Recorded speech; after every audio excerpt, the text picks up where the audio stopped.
And good morning, Ala. How Good are morning. you? Hi, how are you? I'm good. Very I'm good. pretty good. I'm pretty good. Wonderful. Good to see you. How are you? How are things? Things are amazing. I'm very happy to join Niagara College again for another immigration session. So I hope I can provide very useful information for the students so they can use it for their study permit application. Things are Wonderful. getting Thank you. better, much more better. Mhm. So the Mhm. vaccination is going amazing in Canada. So I'm predicting there will be more and more permit approvals. That's correct. I just booked like 20 minutes ago my second dose, so I think it's just getting super fast. Oh, that's Ontario is amazing. getting vaccinated really good. Yeah, Yeah, that's very good. Good for you, man. wonderful. Wonderful. Wonderful. Thank you. So, Ala, we can just wait like 1 or 2 more minutes. Let's everyone Sure. to join. Perfect. Thank you. So, for everyone who have joined, please know that this is one of the live sessions we have on Wednesdays at 10 a.m. Eastern Time. Today, we'll be having Ala, who is an ICCR, a licensed immigration consultant. We'll be discussing mostly about the student visa process, how it works, and the frequently asked questions you always ask me and my recruitment team. So do not worry about it. Ala is a professional. He'll be responding to all the questions too. So, Ala, before we begin, would you like to tell us about yourself for students who are joining for the first time? Sure, 100%. So, as you mentioned, I have the license for immigration. So we are giving legally advice to Niagara students for Toronto campus, and it's completely free immigration process. So we have a platform called world-gates.ca. So maybe you can type it down, and then the Sure. students who have the accept letter from Toronto campus, they can log in, and then there are many different trainings on that. So the training on how you can submit your application, study permit application in different languages. So you will learn in 42 lessons how you can submit your application. Once you have all your documents ready, and then still you have any doubt, you can book a Zoom meeting with us, me or my colleague. We are going to review your application without any cost. We are giving, honest, and based on our experience, we are giving you good information. So checking your study plan, checking your forms, giving you advice on what documents to provide, and then you can submit your application by your own. Mhm. Wonderful. Thank Yeah, you for that. I think it's a really good platform for students who have, no matter what part of the world they're applying from, as long as they are facing these difficulties, because I think we all face. Personally, being an yeah, international student myself, I had faced these questions like how to apply for the visa, what is biometric submission, what is SDS. This is the really yeah. common questions we all have. So let's begin. All of you, thank you so much for joining. Please make sure that all the questions you might have we would be happy to respond to all the questions, and we want you to make sure you end the questions in the end. You can put in the comment section. So please stay tuned. So today we'll be discussing mostly about the key components of study permit. We'll be discussing about the proof of funds for the application, like what is a proof of funds, what documents do they should provide, a student should provide to apply for the visa, what is a study plan and how to write a good study plan, what is a postgraduate work permit, but you know what, because Niagara College has this benefit where students, once they graduate, they're able to apply for this PGWPP program, visa processing during COVID-19. I think this is really important. And quarantine requirements by immigration, refugees, and Citizenship Canada. So, Ala, I think the most important question we all have, the recruitment team, even the students face, are what are the key components of study permit? Like, what documents do they need when they're applying for the visa process?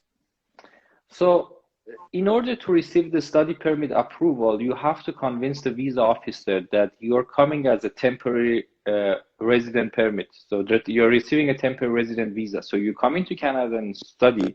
And once you completed your program, so that's very important to prove that you are coming here to study. Of course, Canadian government is generous, and then they're giving postgraduate work permit, and it's legally you can apply. You can get after 1 year of studying in Niagara, you can get 1 year of work permit, PGWP, and then you can apply for permanent residency. But your initial application is a study permit application. So you have to focus on what is the reason that you're coming to Canada is to study.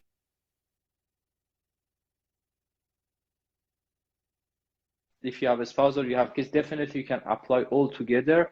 But just remember that if you are a family of 4 applying, there will be high risk of visa. But in order to specifically answer your question, financially, you have to be well established. So according to IRCC, you have to have first year of tuition fee plus $10,000 if you are still a student. And also you have to provide ties to your home country. So you have to provide ties. By ties, I mean you have you have a family member back in your home waiting for you. You have your properties, or you have a job offer that you're coming to Niagara study for 1 year of human resource management, and once you completed your program, you want to go back, and then there will be new opportunities for you in your home country. And financially plays a very important role in a study permit application in majority of the countries that the students are applying.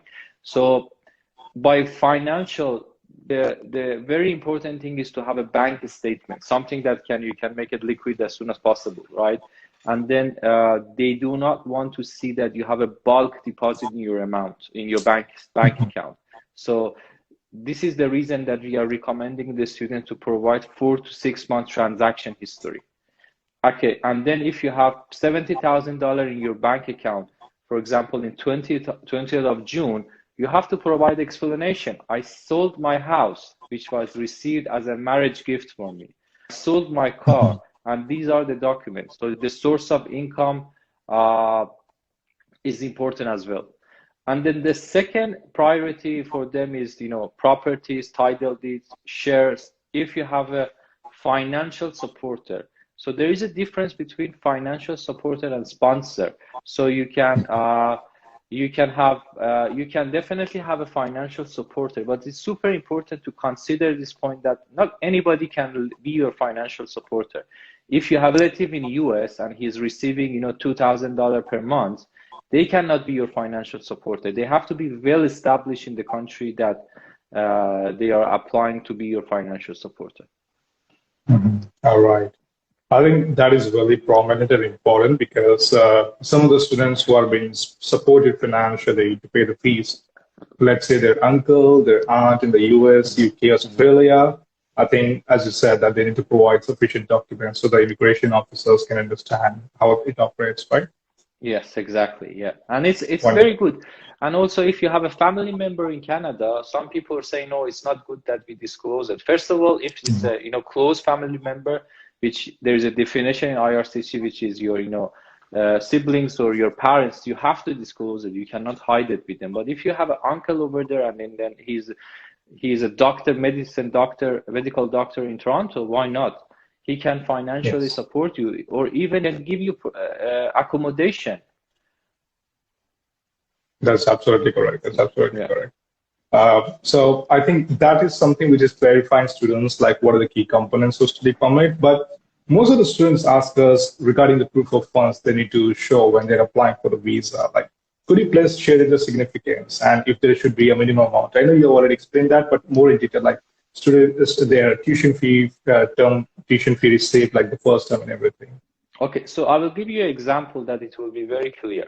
I will consider that human resource management in Niagara College is 16,000 Canadian dollars, right, for 1 year. And then if you're a married student applying with your spouse, then you have to provide 16,000 for your first year tuition fee. So maybe you pay half of it as a deposit. My recommendation, this is my advice as a consultant, to try to pay all your tuition fee in advance, regardless of if the college is asking you or not, because you're trying to prove to the immigration that you're a bona fide and genuine student. So 16,000 plus $10,000 will be $26,000, and then your spouse is accompanying you. So this will be another $4,000. So minimum you have to provide a bank statement with 30,000 Canadian dollar, right, in your bank statement or financial bank statement. So this is the minimum amount. But if you can provide more, the more you show, the higher chance you have. But there should be a logical relationship between the funding that you are providing and the source of income. If you are a simple employing a local bank in your country, and then you have $200,000 in your bank account, which deposited, 2 weeks before your submission. That doesn't make sense. So there should be a logical correlation between the funding you have and your source of income. Wonderful. So I think it clarifies that students should pay the tuition fee as well, because most of the students ask, like, do I need to pay first term fee or 1 year fee? So would you recommend to pay first semester fee or the 1 year academic fee? My recommendation is absolutely 1 year fee. This is not coming from the college. This is my advice, because many times I saw once the student got refused, when they are applying they are reapplying or take the application to the federal court, when the case is settled or when the case is open, immigration asking to pay the first year tuition fee in advance. So it's better to pay the first year tuition fee in advance, because regardless of if you don't pay it now, you have to pay it once you're arriving to Canada. So this is super important. So that plays a prominent role in the application in general. All right. Yeah. Yeah. Wonderful, sure. Yeah, 100%.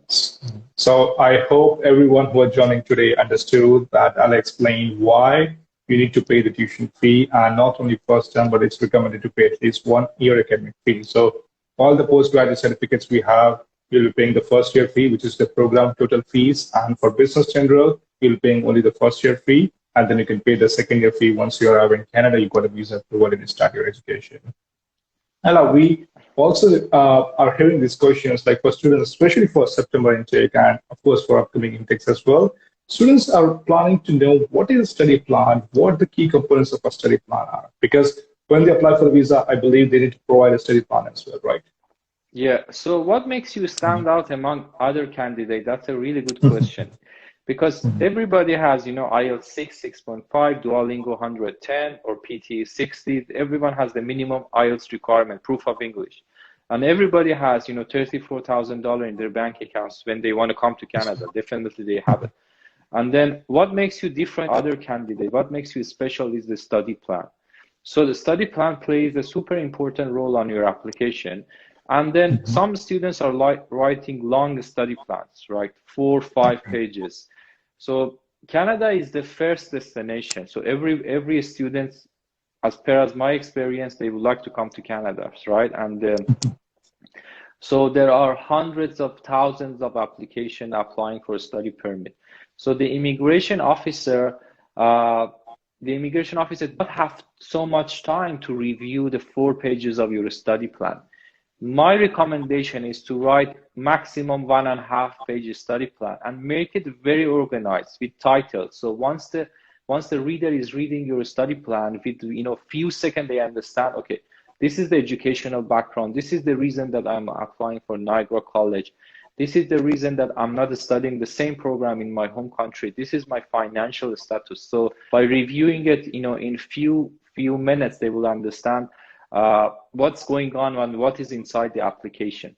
So in the first paragraph, try to highlight the positive factors of your study, your application. For example, you're young, or you have related experience with HR, or you have a high IELTS score, or you have a tourist visa.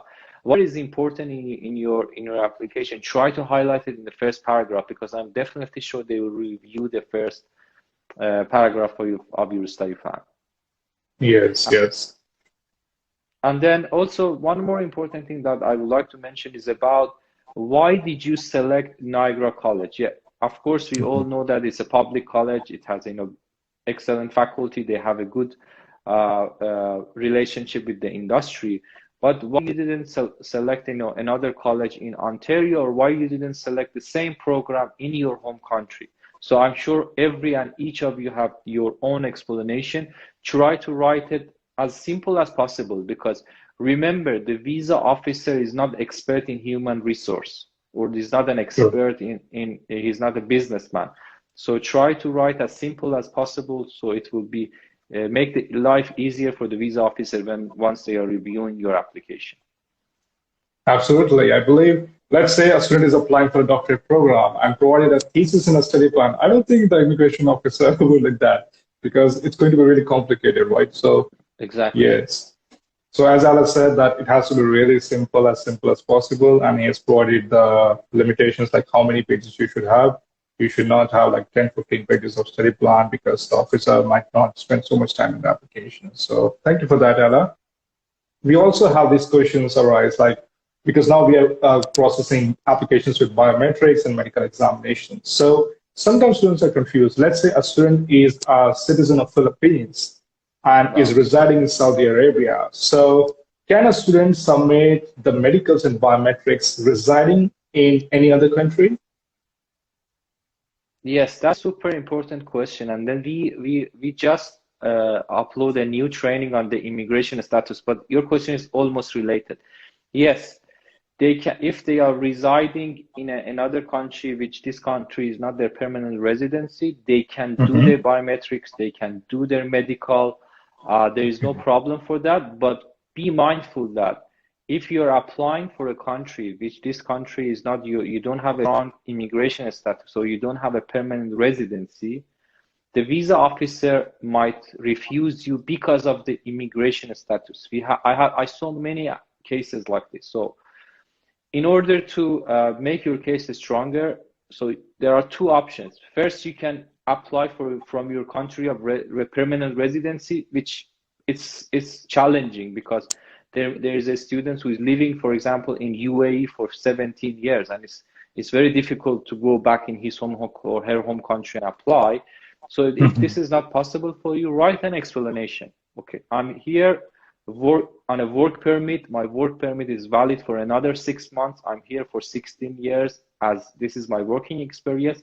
And this is the reason that I'm applying from, for example, from UAE. And also make sure to provide the your valid immigration status as well. Okay. All right. Okay. So I think that is a relief. It's a big relief that they can apply and they can proceed for the process from as long as there are visa application centers, if I'm not wrong, right? Yes, and then there was a note from in IRCC that if the vac centers are closed in the country that you're applying, do not travel Mhm. to another country, right? Just Oh, send a web okay. form and request for more time, more than 30 days or more than 60 days, whatever is Okay. mentioned in your biometric. Okay. So that is also important. I think that Yeah, will limit the travel and of course it will also limit the spread of COVID-19. So I think immigration has provided that information. That's really good. true. And Allah, because we are talking in the beginning, like you were telling me about the visa refusals, what are the common grounds? Would you like to tell us about the strategies a student should keep in mind regarding the visa refusals? Because this is really something which unfortunately happens in certain cases. So I think we all need to be prepared for these situations as well. Yeah. So first of all, Niagara College is a public college and it's located in Ontario. The campus is in Toronto, so you have a high chance of visa approval if you're a genuine and bona fide and if you're qualified. But if you receive a refusal, do not panic. It's super normal, very normal. Many students are receiving the first approval, the refusal, and then we have three strategies to overcome your refusal.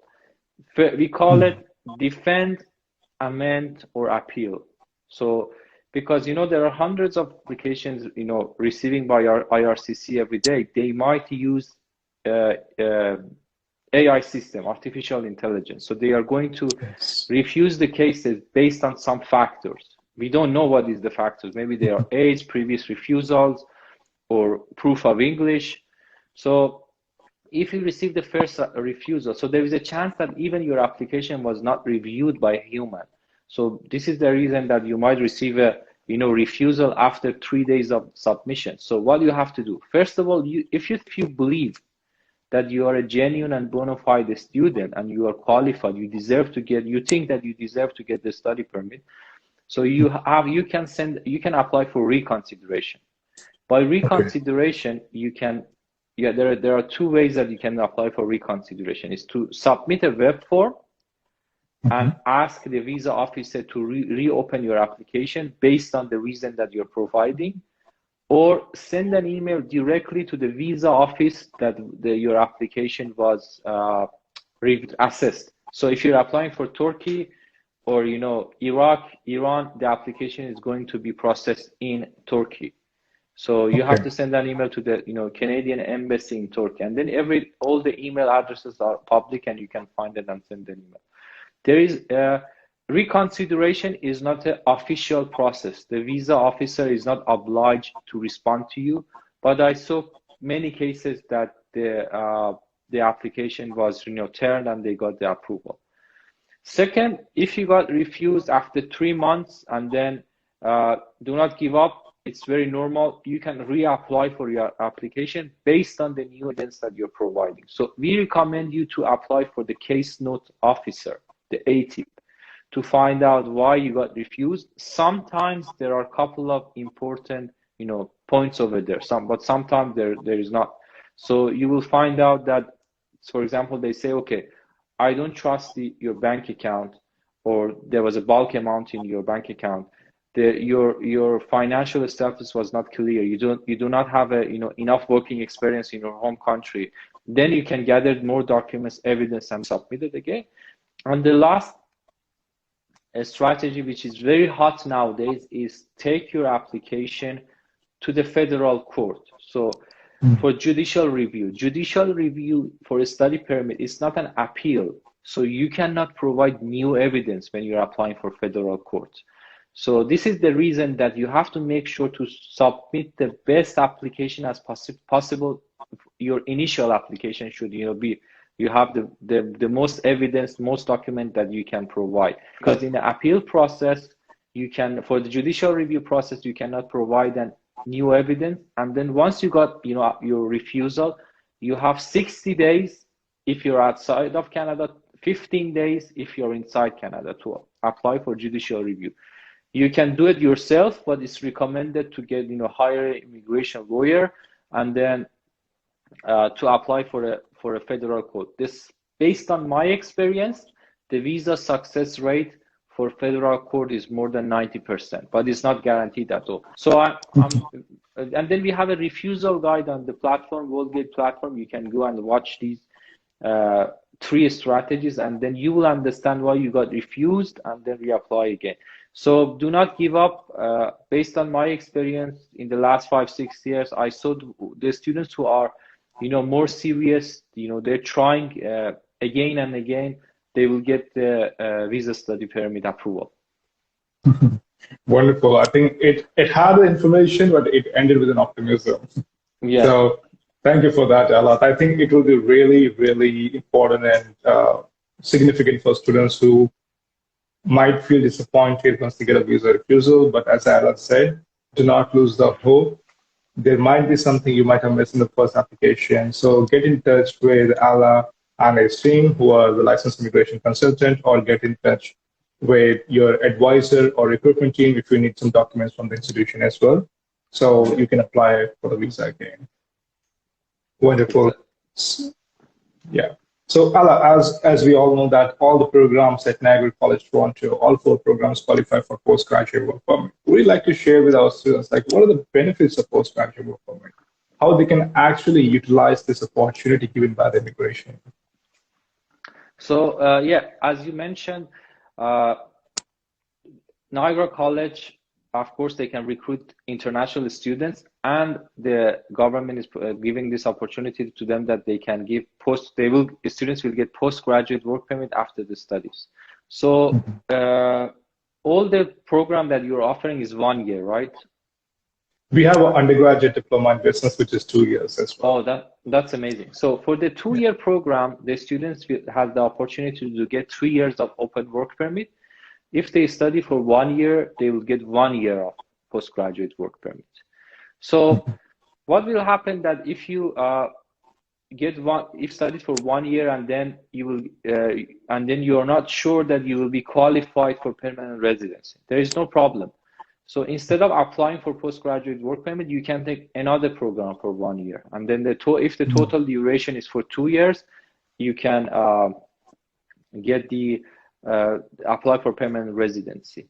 So this is a great opportunity for the students to have the postgraduate work permit, and then you can be honest on your study plan as well. So you can write that, okay, I'm planning to come to Canada, study for 1 year, and the government is providing me this opportunity for 1 year to work over there. And once I complete it, I will gain more experience, and then I can, implement this experience in the company that I'm working in my home country.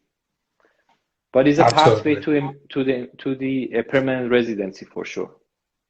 All right. Okay. I think that answers the most important part of the question. Is like, will I be able to have this option to apply for work permit, and later, if immigration allows, explore other options like the explained permanent residency as well.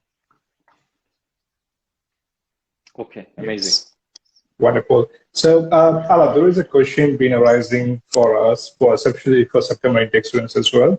So, I would like you to answer to that question. Basically, students are asking that I'm applying with my spouse. Can I apply with my spouse? That's the first question. Can I bring my dependent case, and would they be eligible for any status in Canada because we are providing PGWP? So, could you please answer this question? I think this is really important. Every student have this query in their mind as well. Okay, amazing.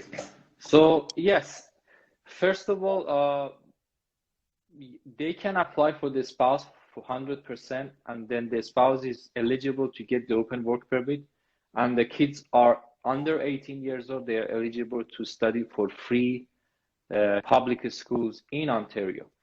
Which is TDSP or YDSP, so they can register the kids. There is no problem for that. But you have to be mindful that if you're applying for a 1-year college and then you are 30, you're in your mid-30s or your mid-40s, and then you're applying as a family of 4, the immigration officer, they might see a red flag.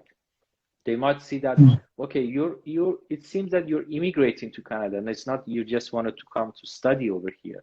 So it really depends on student. It's really the decision of the student. But in order to prove that you're a genuine student, your real purpose is to come to study here, sometimes I recommend to apply alone. Prove yourself, study in one term with the college, get the enrollment letter, settle down, rent a apartment, rent a basement, find your part-time job, and then invite your spouse. But definitely you can apply all together as well. Okay. All right. Wonderful. I think so. Basically, what they should you're recommending is like they apply for their visa first, and they travel to Canada. They get their settlement done, like get an accommodation, start their education, and later invite their spouse. Right? Yeah, this is the best for me. This is the best scenario because you already proved to the Canadian government that you are coming here to study, and you already studied 1 term. Mm-hmm. Wonderful. Thank you for that. I think that answers a really important question most of the students were asking the recruitment team. So I hope everyone were able to get that answer, because this session will be recorded, so you can also access that in future if you have any questions like this. And Ala, there is also a query regarding the processing of applications since the beginning of the pandemic. Like how immigration is actually processing there. Yeah, that's an amazing question. So now there is no, when you were checking IRCC website, there was a timeline. There was a deadline for each country that you're applying. For example, India was 16 weeks, Nigeria was 20 weeks. But for now, all the application should be processed in 7 weeks. So if you submit your application by May 15th, you are supposed to receive a complete application without any missing documents.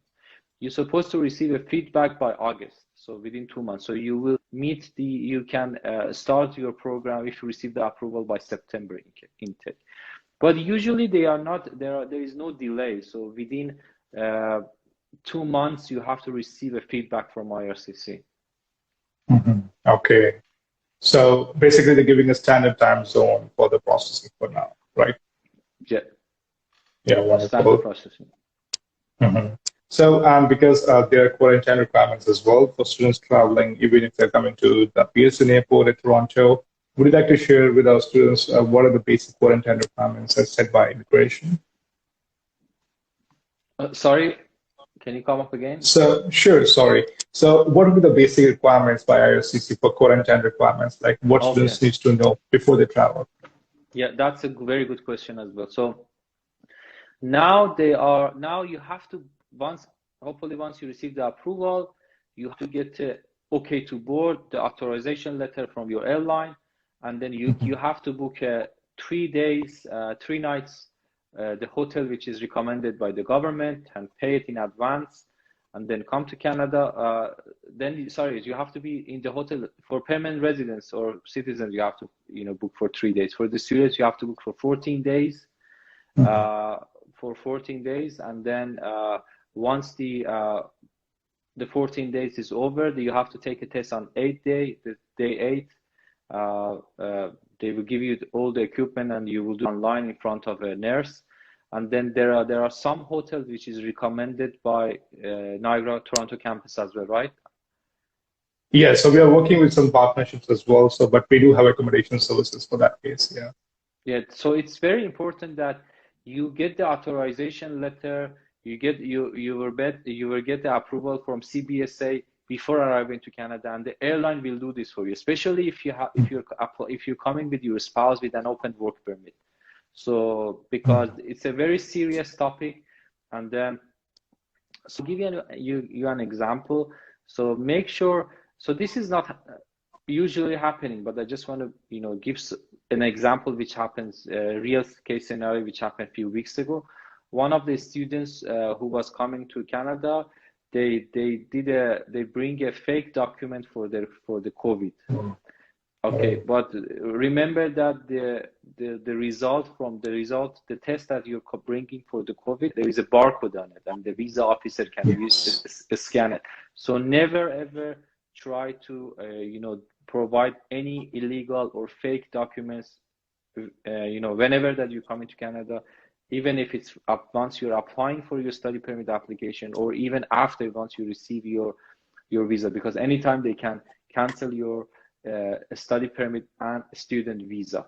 So, and then one more point is that immigration officer because before they will never verify the information, but recently for some countries they are verifying the information. By verifying the information, they will call the banks, they will email the banks, they will call the employer. So make sure to provide genuine documents when you're applying for your study permit. Okay, wonderful. Yeah. I think that's really important as well. So for students, they need to make sure that they apply the legitimate documents and they provide it from the legitimate sources. So because the officers can verify in any way they want. Anyway, yes, very true. Yeah. Yes, wonderful. And the last question before we go for the question and answer round from our audience would be, would you like to share any insight for the September intake students? I think that's the biggest intake. And as Ontario is opening simultaneously, we are all excited once everything goes good. So would you like to share any insight for the fall intake students for this year? So based on the immigration updates, we are expecting to have a large number of approvals in August, which the students can start for September. Niagara College and all other DLIs are excited to welcome the students for the September intake because, as you mentioned, the lockdown is over. The city is opening. So once the city is opening, there will be more and more, part-time job for the students, especially because the classes are in downtown Toronto. There are many part-time jobs available for the students in downtown. So we are all excited to see the students of Niagara for September intake. Wonderful.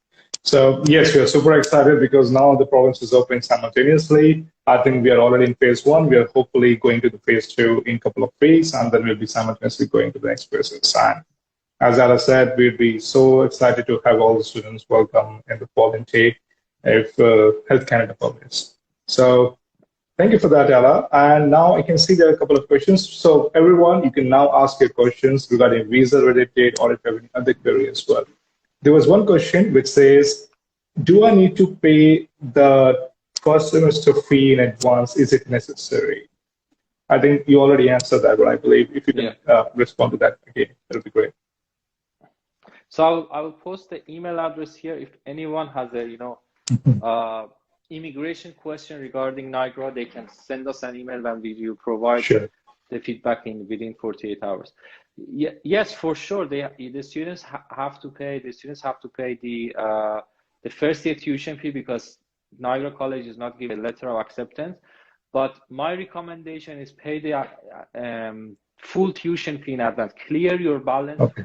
Get a official receipt from Niagara College that in a a header paper that you already paid your whole tuition fee, and this has a positive impact on your visa. Wonderful, wonderful. So I hope that answered your question. There was one more query. So the student is asking, can I take Geolingual for the visa purpose? So I believe that's a tricky question. Yeah. Yeah, that's a very good question as well. Yeah. Usually there was a time that immigration share an give an update that we are not accepting online proof of English, but I saw many approval based on the Duolingo or PTE, because Duolingo is cheaper, is more convenient for the students, so they can take the Duolingo. But if you're applying for SS, is not acceptable. And then for India, I recommend, or Bangladesh, I recommend to get the IELTS. So overall, IELTS is much more better than Duolingo, right? It's more legitimate, because you have to book a test, you have to go and sit in a real exam. So even if you have a Duolingo, even if you have a time, I highly recommend to take the IELTS. But Duolingo is acceptable as well. Yeah. Okay, wonderful. So I think that answers the question. We also have the test accepted for the admission purpose. So if you're taking the courses, you need to score 125 or above to be eligible for the program. So there's one more question. I think it is regarding the quarantine. So is it necessary for students to take a 14 days quarantine? And do you think it will change in future? I know that's really rhetorical because Health Canada has not informed us yet, but would you like to answer to that, Ala, as well? 100%. It's a very serious issue. You have to be quarantined for 14 days. If you have if you receive a positive COVID between 14 to 90 days before traveling, and then you have the evidence, you might be exempted. But definitely, even if you have the vaccine, for now, for the international students, you have to take the 14 days guarantee. And it might change, because the permanent residents and who receive the approval for permanent residency is getting easier and easier for international students. It might get easier as well. That's absolutely correct. That's absolutely correct. There is one more question, I think, from a student who is asking that, is it easy to apply for a student visa extension? Is it the process is easy, or is it really restricted? Yeah, so definitely I can see the question as well. Yes, the students can definitely extend the visa. It's easy, but it's serious. So you have to provide what exactly you have done since you arrived to Canada. So you have the documentation. If you come into Niagara, you have to get the letter of acceptance, the deposit paid.